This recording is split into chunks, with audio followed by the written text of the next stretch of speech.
Ashley, thank you so much for being here. So great to be here. Yes. So we were already chatting and I was like, wait, I want to start recording because I love hearing about your yoga journey. So let's start there for you. Okay. How did you find yoga, and then why were you interested in it? And then how did it impact you? Okay.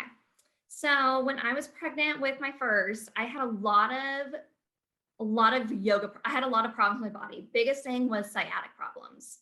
And I was fortunate to have a coworker who was an Iyengar yoga teacher. And so during different times, she would pull me aside and say, "Here, do this yoga pose, do this, and get me into positions where I could finally find relief." And then she's like, "I need you to go find an Iyengar yoga teacher." She recommended Iyengar yoga because it has the ability to give the most relief, and the teachers are very knowledgeable. If you haven't found an Iyengar yoga teacher, then it's kind of hard to explain the difference. So I found one, and they were able to help bring me through my pregnancy. And then after I had my babies, after I had baby, I only had one. I continued to go to the teacher, and I found out that they had a kids class. So I started to take a kids class, but they stopped it. And I found this program called Itsy Bitsy Yoga. It had a really fun little kids book about how to interact with their newborn. And I found out that I really enjoyed interacting with my newborn. And I asked them if there was a way that I could kind of like bring this into the studio, because I cannot afford yoga classes. I was a brand new mom. My husband did not have a very high paying job. And so we were able to work out something where we were able kind of to do a work program between us and the studio. And we did that for years. And I started teaching at the studio as a mentor. They taught me how to teach, and they taught me how to take these yoga classes. And I ended up finding out that I had postpartum depression. And I found out that doing these programs, doing this yoga, actually allowed me to bond with my children. I could not, my first child was so colicky. There would be days where I was literally crying. Oh my gosh, it was so traumatic. I would be crying as he was crying in his crib because he wouldn't stop crying. And I found out I produced no milk. I would buy all the supplements. I actually went to an acupuncturist. I drank fish water because that's what the acupuncturist told me to drink. I boiled the fish, and then I drank this like gallon of fish water. And I did everything everyone told me to do that would produce more milk. I produced no milk. I would pump us for hours. And I produced no milk. My baby was horrendously underweight. And he cried because he was starving. And I could not bond with my child except when we were doing yoga together. And I had horrible postpartum depression that went undiagnosed for years.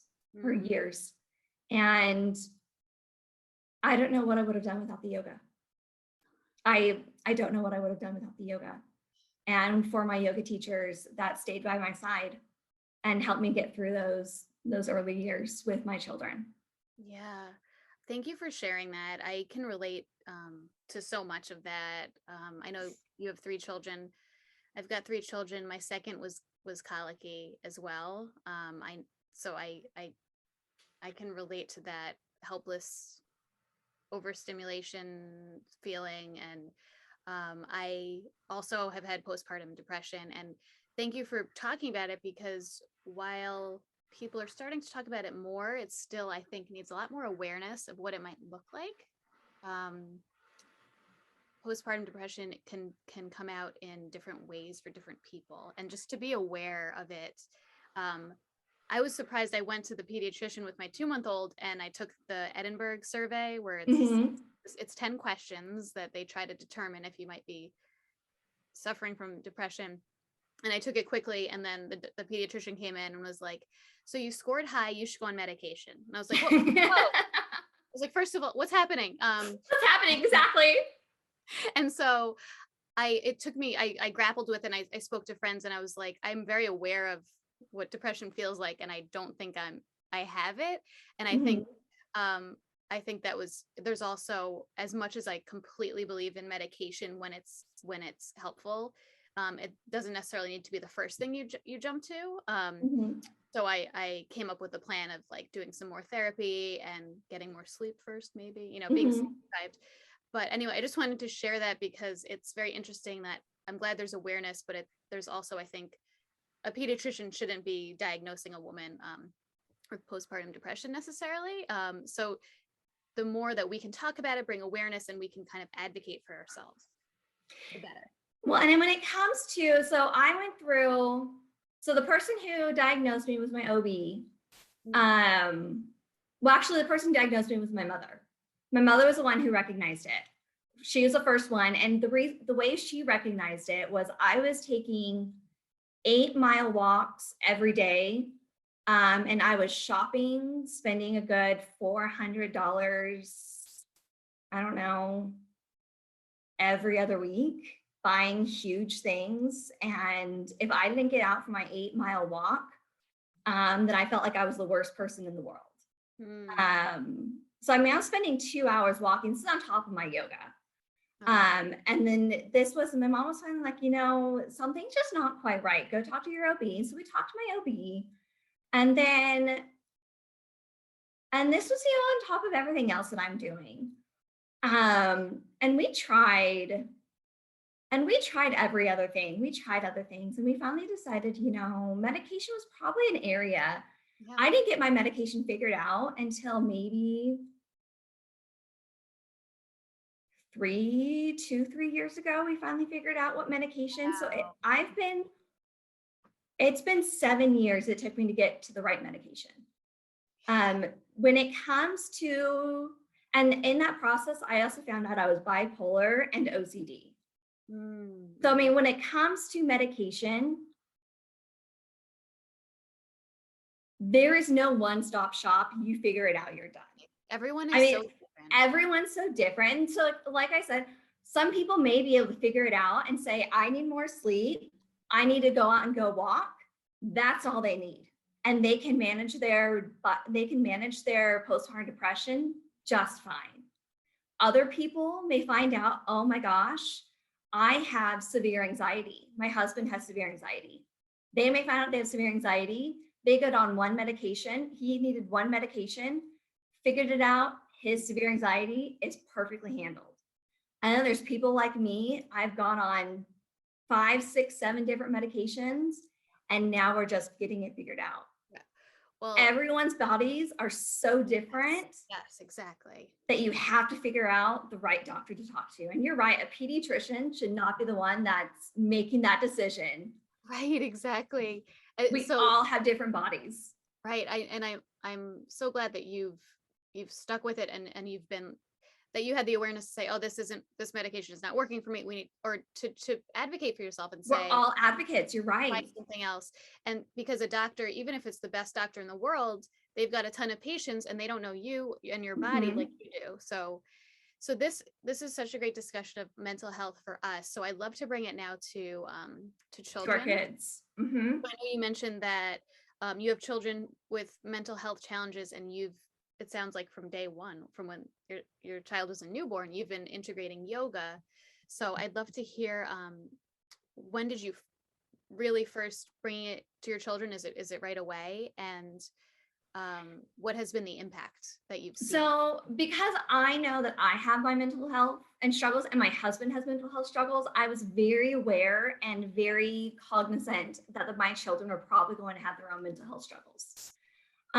So I knew my oldest was struggling. I thought he might have OCD. I thought he might have some I found out he has ADHD and he has severe anxiety. So we've been struggling with that for the last 3-4 years. And we've done a lot with breath work, and not so much with meditation, but rather with learning how to work with our emotions with our breath. And so we do a lot with, trying to understand and breathe our way through situations. That's probably one of the biggest things we do.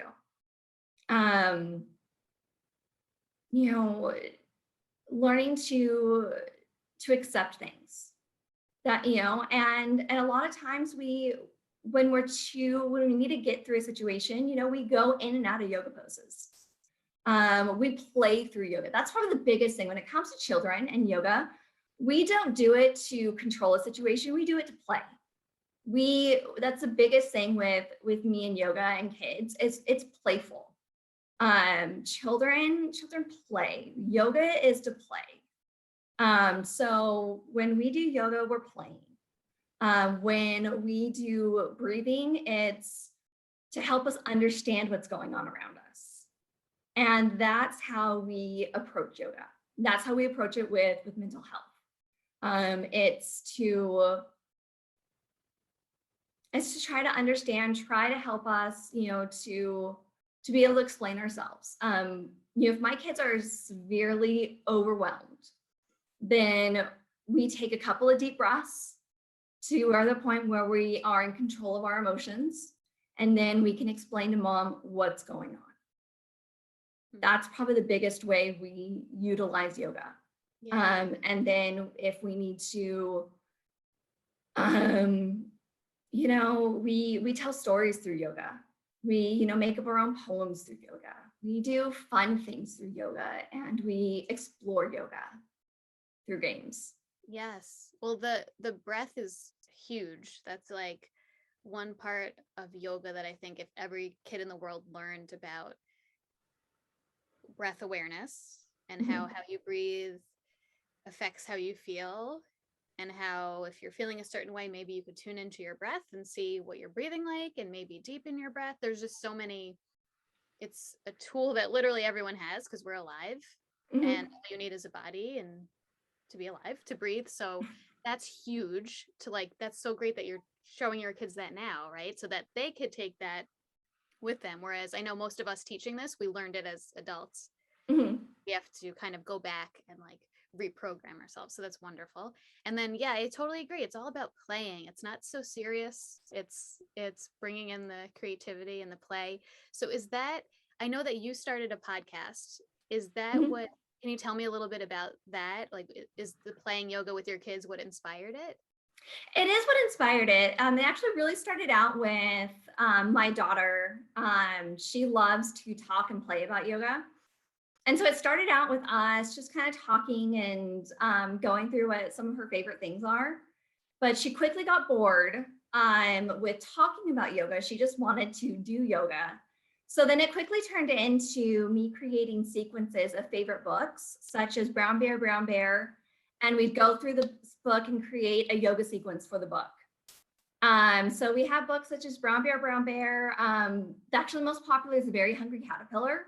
We created a yoga sequence for The Very Hungry Caterpillar. So we're in season 4 or just finishing season 3 of the podcast.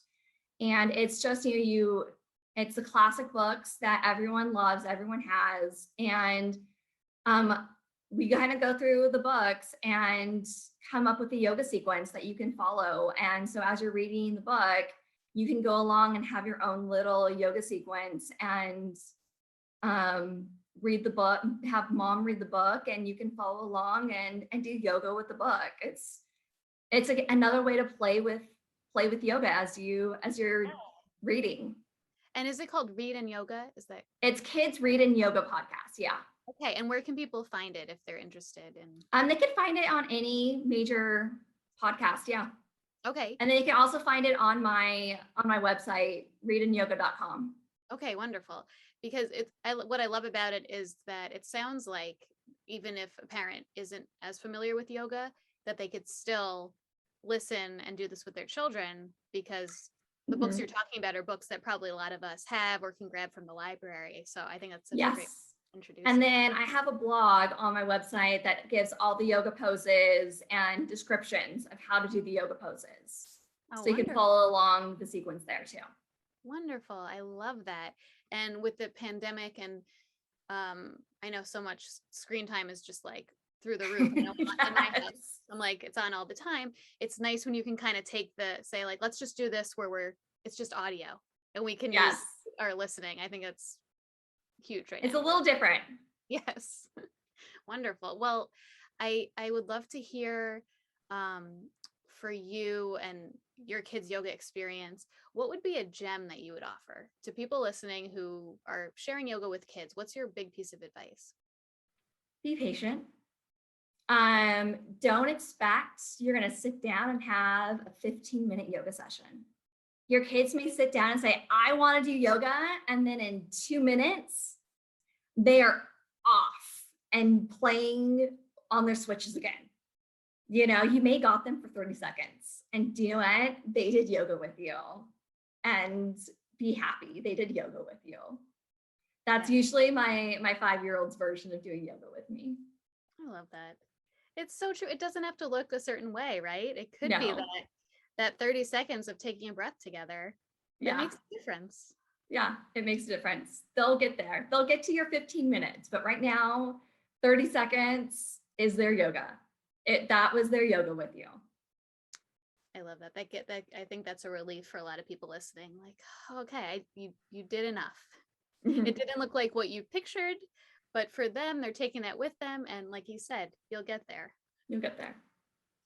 Well, thank you so much. I know you did share your website, but can you just one more time for anyone, even your social media, all the places where people could find you or get? Yeah, I've kind of monopolized Read and Yoga. So readandyoga.com. I'm on Instagram, Read and Yoga. I'm not on Twitter too much, but Read and Yoga on Twitter. Facebook, Read and Yoga. Just Read and Yoga, you'll find me. Wonderful. Well, thank you so much for being here and for taking the time to be on the podcast. It was great talking to you. Thank you for inviting me. Have a good one. You too.